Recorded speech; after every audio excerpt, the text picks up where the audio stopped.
In the news this week, who's to blame? Lobster festival plan dead in the water after government's disagreement with the industry. Who's the boss? Anthony Albanese set for the Labor leadership as the party deals with its election loss. WA school students vow to strike every week until action is taken on climate change. And NASA gives the public a chance to leave their name on board a rover to Mars. This is the Evening News with Ivan Leung and Danielle Staniskov. Good evening. After 7 months of deliberation between the state government and the local lobster industry, negotiations have ceased after failing to reach an agreement on the proposal. A survey was put to the industry, but there was not enough support to sign off on the deals to increase lobster supplies. Helene Fong has more details. A proposal of a 315-tonne increase in local lobster supplies and a boost in tourism was put forward to the local lobster industry.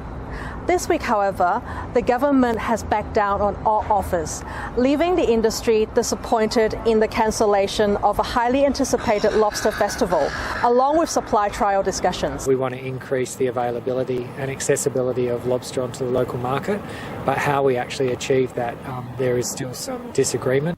CEO of the Western Rock Lobster Council, Matt Taylor, explained that their concerns were over the mechanics and how fast the government wanted to roll out the increased supply. 315 tonnes next year, well, we felt that was just way too quick to put that much lobster onto what is essentially a new market. However, Fisheries Minister Dave Kelly deflected the failed proposals back on the industry. The industry doesn't want change. We will continue with the existing arrangements, and I'm sure we'll work on other issues into the future. But you can't have a lobster festival if you don't have support of the industry. The relationship between the council and government is now strained. But considering the industry's value of contributing over $500 million to the economy and over 2,400 jobs, it is essential to reach an agreement soon. Helene Fong, WAMN News. The fallout has begun for the Labor Party in the aftermath of the federal election, with Anthony Albanese unopposed for outgoing leader Bill Shorten's position. Nelson Liu talked with political expert Dr Ian Cook to find out what Albanese leadership means for the party and for young Australian voters. So what's your take on Anthony Albanese's suitability for the Labor leadership? I mean, I think Albanese is probably, the best choice for Labor, because I think he brings with him a sort of personality that will help to reposition the Labor Party in people's minds. He's got also a job of trying to rebuild morale within the Labor Party, because this was, for them, a somewhat devastating loss. We know what Bill Shorten's done for Labor. What can Anthony Albanese do for both the Labor Party and for voters? Well, I think that most people are going to be looking for Albanese to be a better salesperson for Labor Party policies and someone who can convince Australians that he represents a leader who can take the country forward. Shorten, was always struggling, the last election to convince people that he was the sort of leader they wanted as Prime Minister. How do you think he's going to stand up for the Labor Party and, in particular, up against Scott Morrison? I think that, at least there'll be sort of similarities in style to an extent. I mean, Albanese likes to present himself as a sort of regular, Australian bloke in the way that Scott Morrison, was doing, and that did, very effectively. Bill Shorten could never do it. He just didn't ever come across as sort of ordinary in the way that I think Albanese is going to be able to do. And I think that will definitely sort of compete on Morrison's turf, as it were. What does Anthony Albanese's leadership for Labor mean for young voters?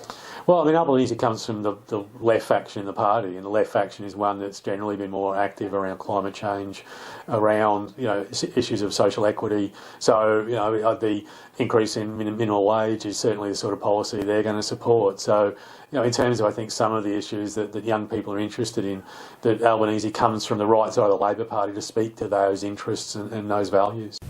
Climate inaction has reached its boiling point, with student activists ready to strike weekly unless changes are made. Passionate and environmentally conscious students want to show that they are not backing down from the climate fight. However, Deputy Director General for Public Schools said if kids aren't in schools, teachers can't teach them and they will be marked as absent.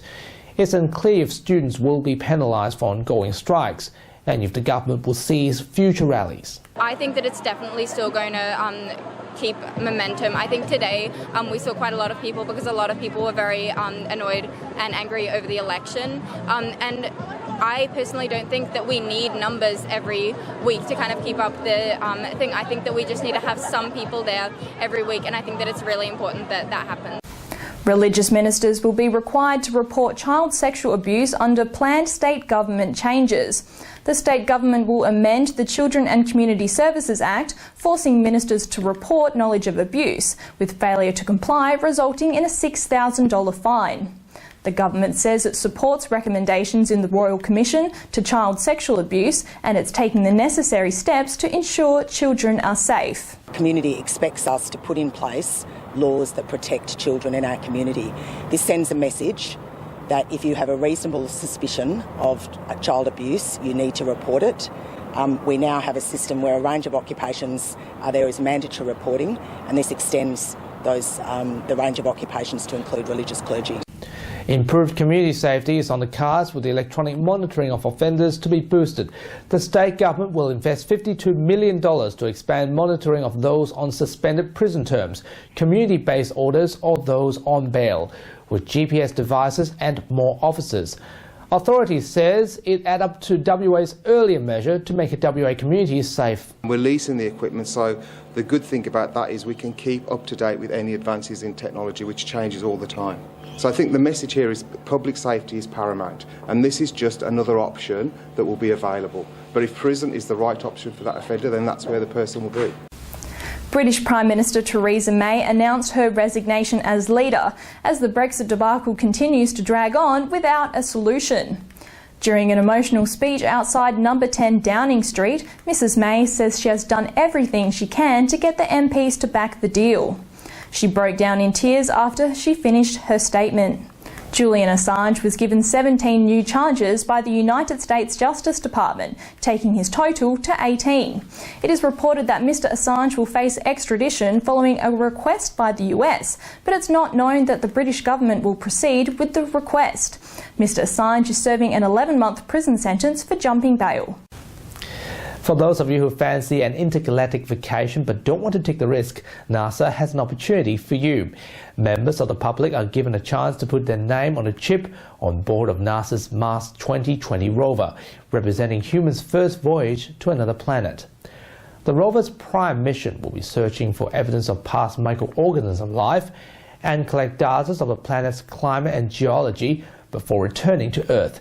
It's expected the rover will be launched mid-next year and arrive on Mars on February 2021. That's our news for this week. We have the latest on our website and Facebook page. Until next Sunday after 8, good evening. Good night.